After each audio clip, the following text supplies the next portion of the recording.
ಇವಾಗ ಹೀರೋಗಳೆಲ್ಲ ನೋಡೋಕ್ಕೆ ಬೇಜಾರು ಸರ್ ಫಿಲಮ್ಗಳು ಹೇಳ್ಬೇಕಂದ್ರೆ ಆವಾಗ ಪಿಕ್ಚರ್ಗಳು ಮನೆಯಲ್ಲಿ ತಂದೆ ತಾಯಿಗಳು ಅಣ್ಣ ತಮ್ಮದೆಲ್ಲ ಕೂತು ನೋಡುವಂಥ ಪಿಕ್ಚರ್ ಇತ್ತು, ಆ ಥರ ಡೈಲಾಗ್ಗಳಿತ್ತು.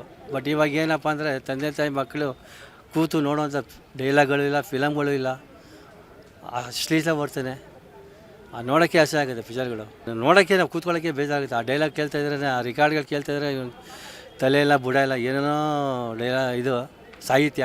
ಆವಾಗಿನ ಸಾಹಿತ್ಯಗಳು ಒಂದೊಂದು ಹಾಡುಗಳಲ್ಲೂ ಒಂದೊಂದು ಅರ್ಥಪೂರ್ಣವಾಗಿದೆ.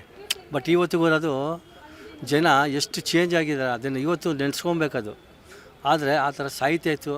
ಅದೇ ಥರ ನಮ್ಮ ಅಣ್ಣವರ ಕಂಠನೂ ಅಷ್ಟು ಚೆನ್ನಾಗಿತ್ತು. ಇವತ್ತು ಕೇಳಿದ್ರೆ ಖುಷಿಯಾಗುತ್ತೆ ಆ ಪಿಕ್ಚರ್. ಒಂದು ಸಲ ಕೇಳಿದ್ರೆ ರಿಪೀಟ್ ಕೇಳಬೇಕನ್ಸುತ್ತೆ. ಸೊ ಆ ಥರ ಆ್ಯಕ್ಟಿಂಗು ಎಷ್ಟು ಸತಿ ಕೇಳಿದ್ರು ಕಡಿಮೆನೇ ನಮಗೆ. ಎಷ್ಟು ಅಣ್ಣವ್ರ ರೆಕಾರ್ಡ್ ಬಂದ್ಬಿಟ್ರೆ ಬೆಳಗಾನ ಕುತ್ಕೊಂಡು ಬೇಕಾದ್ರೆ ನೋಡ್ತೀವಿ, ನಿದ್ದಿಲ್ದಂಗೆ ಬೆಳಗಾನ ಕುತ್ಕೊಂಡು ನೋಡ್ತೀವಿ. ಅಣ್ಣವ್ರ ರೆಕಾರ್ಡ್ ಬಂದ್ಬಿಟ್ರೆ ಅಪ್ಪದು ಅಣ್ಣವ್ರದ್ದು ಸಂಪೂರ್ಣ ಆಯ್ತದೆ. ನಮಗೆ ಮೈಯೆಲ್ಲ ಇದಾಗಿ ಸಂಪೂರ್ಣ ನೆಮ್ಮದಿ ಆಯ್ತದೆ. ಅಣ್ಣವ್ರದ್ದು ಡೈಲಿ ನೋಡ್ತಾ ಇದ್ರು ನೆಮ್ಮದಿ ಸಿಗ್ತದೆ.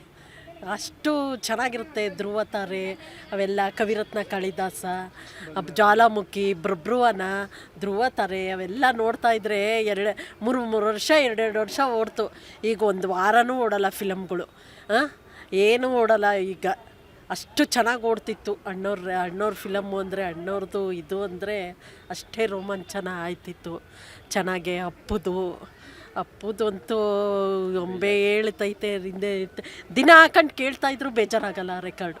ಅಷ್ಟು ಅರ್ಥಪೂರ್ಣಗೆ, ಅಷ್ಟು ವಯಸ್ಸಾದವರು ಮಕ್ಕಳು ಮರಿ ಎಲ್ಲ ಕೂತ್ಕೊಂಡು ನೋಡೋ ಅಂಥ ಫಿಲಮ್ಮು. ಚೆನ್ನಾಗಿರುತ್ತೆ ಅದು ಫಿಲಮ್ಮು. ಗಾಯತ್ರಿ ಟಾಕೀಸಲ್ಲಿ ಇದು ಯಾವುದೋ ಫಿಲಮ್ ಹಾಕಿದ್ರು ಅಣ್ಣವ್ರದ್ದೇ, ಅದೂ ತುಂಬ ಚೆನ್ನಾಗಿತ್ತು. ಸರಿತಾ ಮಾಡಿರೋದು. ನಾವು ಒಬ್ಬೊಬ್ಬರೇ ಹೊಟ್ಟೋಯ್ತಿದ್ದೋ ಆಗೆಲ್ಲ ಸ್ವಲ್ಪ ಚಿಕ್ಕ ಹುಡುಗಿರುಗಳು ಫ್ರೀ ಇರ್ತಿತ್ತು. ರತ್ನ ಟಾಕೀಸು, ಪದ್ಮ ಟಾಕೀಸು, ಗಾಯತ್ರಿ, ಲಕ್ಷ್ಮಿ ಹಾಗೆಲ್ಲ 2 ರೂಪಾಯಿ 15 ಪೈಸಾ, 95 ಪೈಸಾ ರತ್ನ ಟಾಕೀಸಲ್ಲಿ.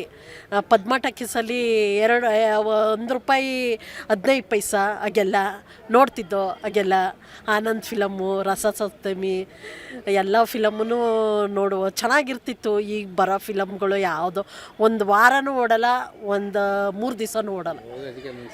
3 ವರ್ಷ 2 ವರ್ಷ ಓಡ್ತಿತ್ತು ಫಿಲಮ್ಗಳೆಲ್ಲ. ತುಂಬ ಚೆನ್ನಾಗೇ, ಅಷ್ಟು ಅರ್ಥಪೂರ್ಣವಾಗಿ ಕಿವಿಗೆಲ್ಲ ಇಂಥವಾಗಾಯ್ತದೆ.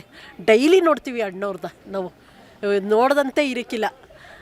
ಡೈಲಿ ಅದನ್ನೇ ಹಾಕ್ರಿ ಅಂತ ಅವ್ರಿಗೆಲ್ಲರಿಗೂ ಹೇಳ್ತೀವಿ, ಅಣ್ಣವ್ರದ್ದೇ ಇರಬೇಕು ಕೊಡಿ ಚಾಲನ್ಗಳು ಅಂತ.